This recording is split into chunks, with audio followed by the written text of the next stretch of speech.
Hey guys. Well, we're back again. Uh, gonna try to get as much of this done as we can in about the 15-minute mark. Uh, I know you guys got other things to do, and I just try to keep it short and simple for you guys. Uh, last uh, Monday we kind of talked about. We kind of ended here. We talked about the size and the mobilization of forces, and how this war was really about to be different than what anybody else had ever seen. So, with the war breaking out, Germany is kind of pinned in on both sides, and any military tactician is going to tell you that's not a good place to be.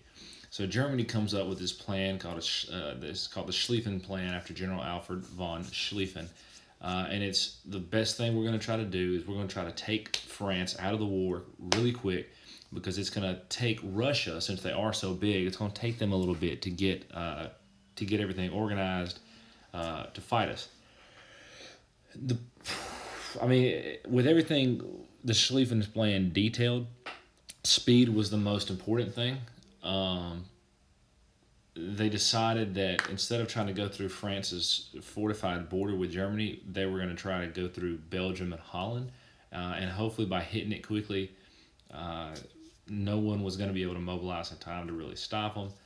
And this is where you start to see the British get really involved in the war because Germany moving through Belgium actually violates their neutrality.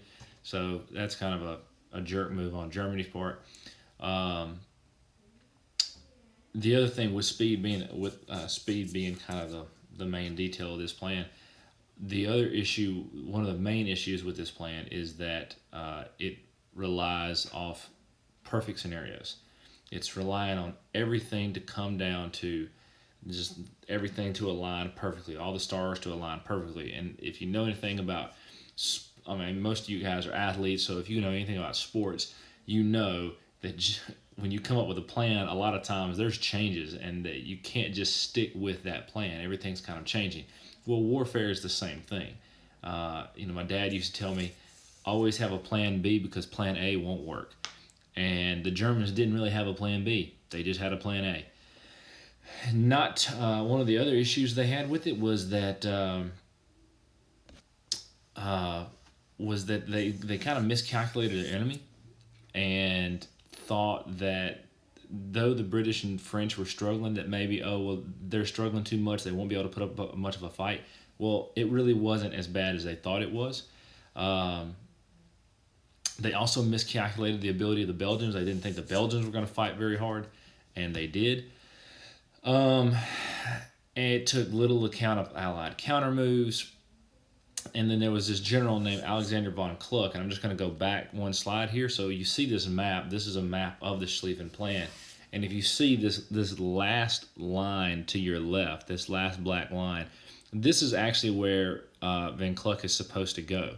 He's supposed to go all the way around Paris and completely surround any kind of Allied force um, that's in the area to make them basically ineffective.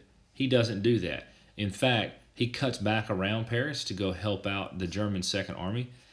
Since he's in charge of the First Army, he goes and helps the Second Army, thinking, oh well, they don't really have an army that's worth a mess, so it's really not going to make a difference either way.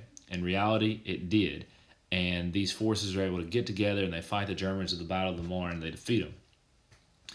And as they start pushing the Germans back, both sides start putting in these digging these trenches. And these battle lines are going to remain unchanged for pretty much the entire war. No one's really doing anything different. Uh, they're built. These trenches are built in a zigzag motion, and this prevents you from, let's say, you're on the American side, guys, and y'all jump into a German trench. You can't take a machine gun, plant it at that area of the trench, turn to your left, and just fire down the trench. Can't do it. It's in a zigzag pattern, and that's it's specifically what it's designed for. Is that even though you may take one section, you can't destroy the rest of the trench. So it still gives the defenders a chance to defend it. Uh, And these trenches were built in big networks. You had communication trenches, you had reserve trenches, so that either number one, you can bring forces up, number two, you can fall back if you need to. But it was just such an extensive network that it was really difficult to actually break an enemy line. Aircraft at the beginning of the war are very primitive to the point that they're really used for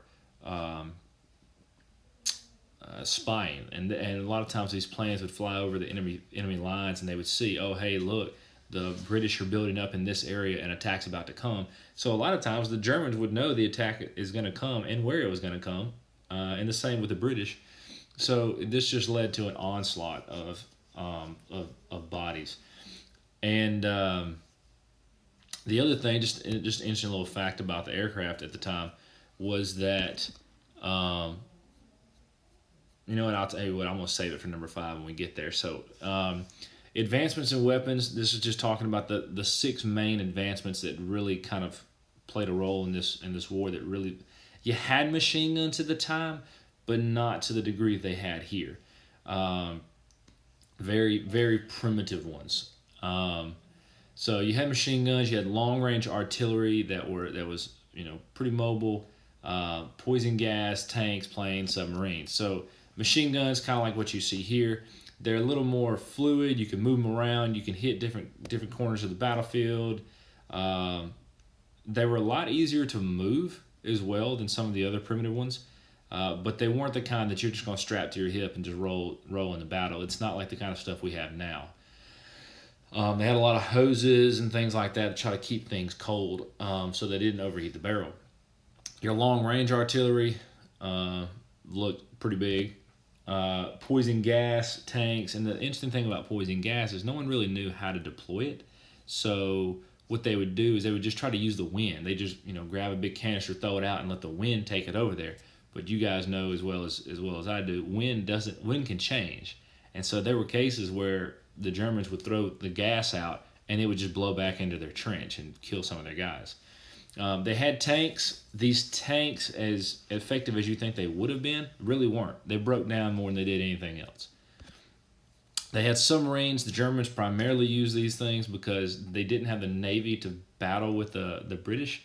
And so they figured if you can't beat them, go underneath them. And so they would just go underneath the British blockades that were set, go out into the Atlantic, and they just wreak havoc there.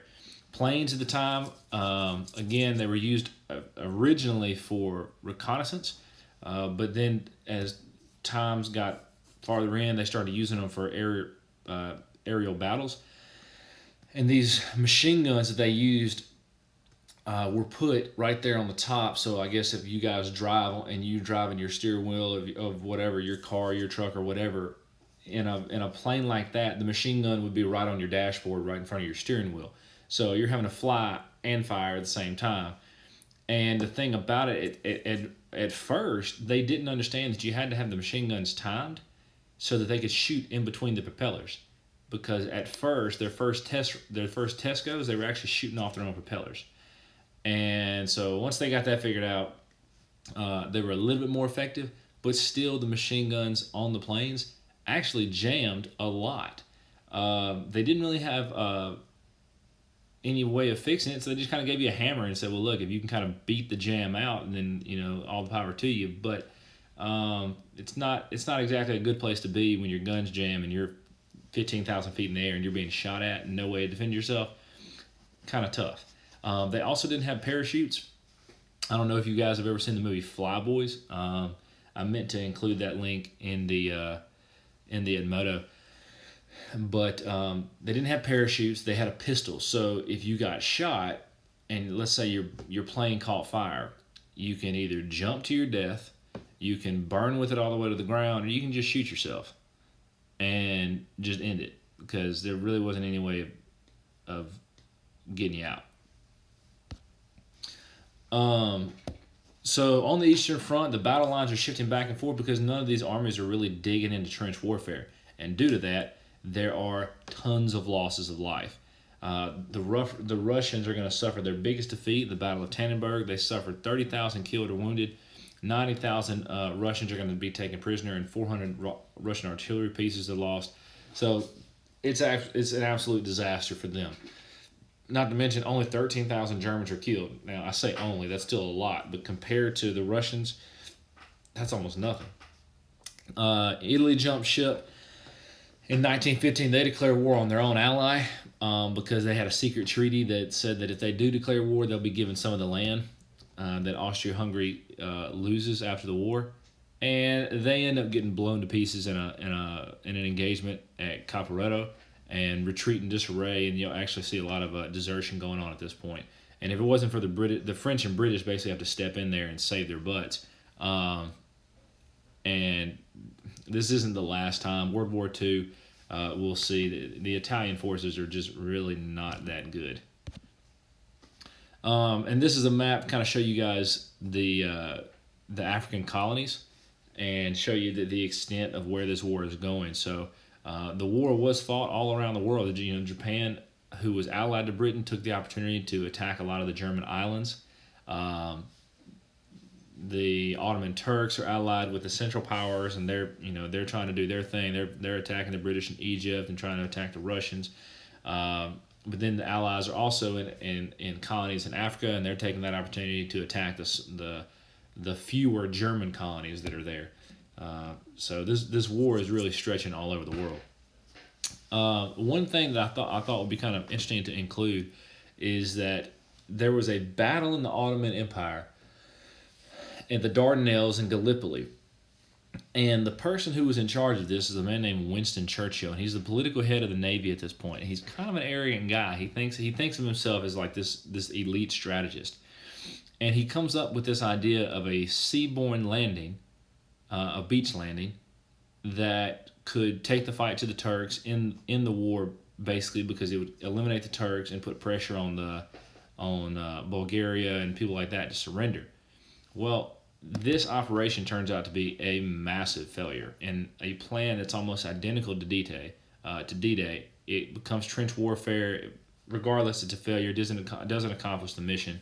And so even when World War II hits, and we're talking about this Battle of D-Day, he's still kind of nervous about the D-Day landing in Normandy because he's seen how quickly something like that can fail. Because he was in charge of the original one. So just a cool little bit of info there.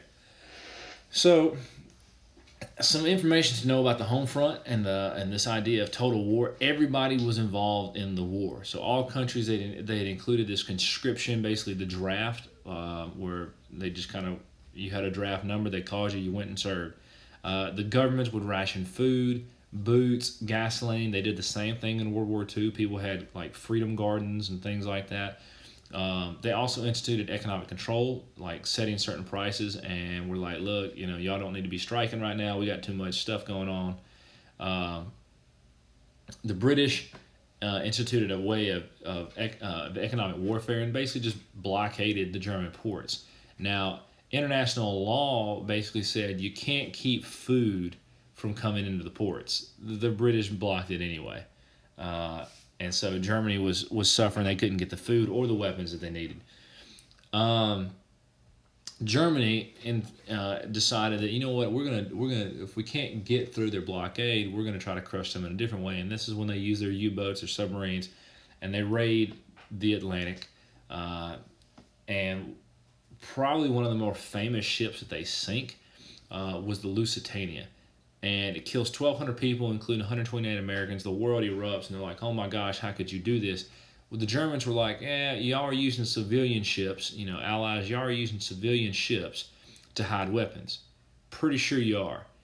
And the allies were like, look, no, we're not, we promise. The U.S. comes out and says, look, we ain't having none of this. You do this again, we're going to get involved in the war. And Germany's like, all right, fine. In reality, there were weapons on the Lusitania.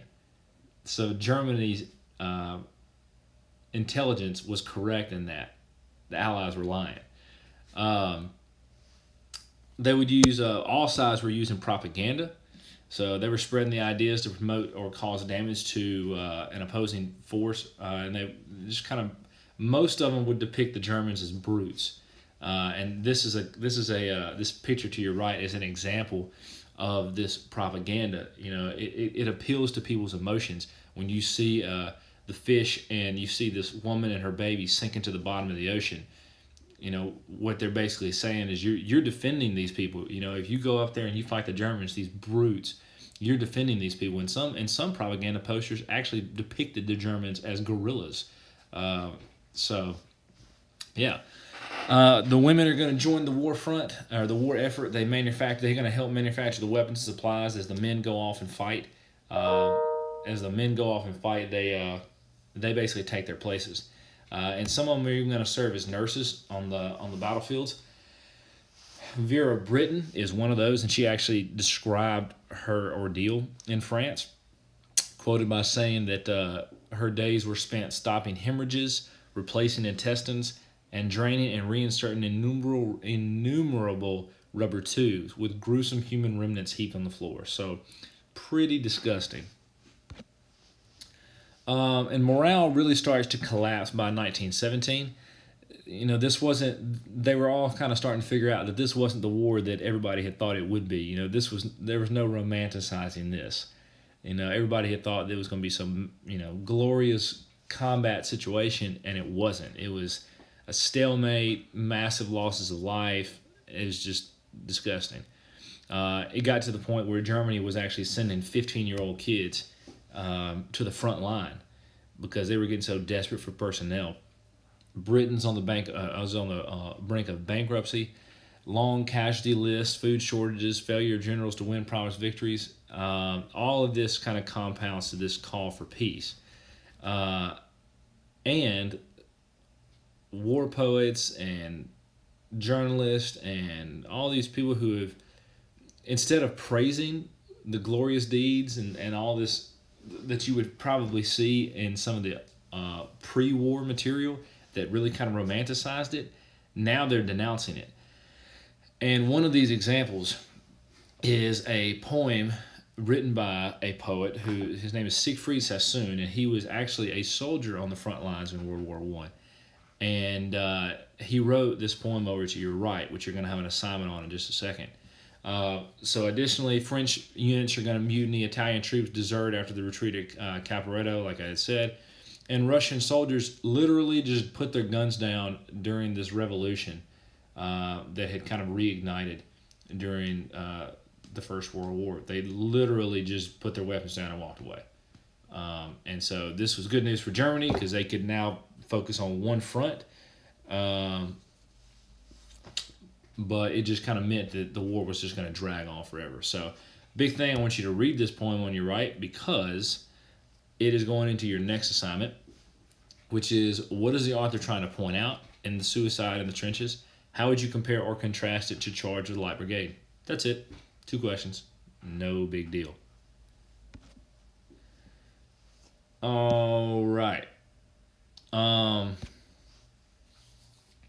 We will pause here because I think I'm actually at the 18-minute mark, and we're going to try to finish this on Friday.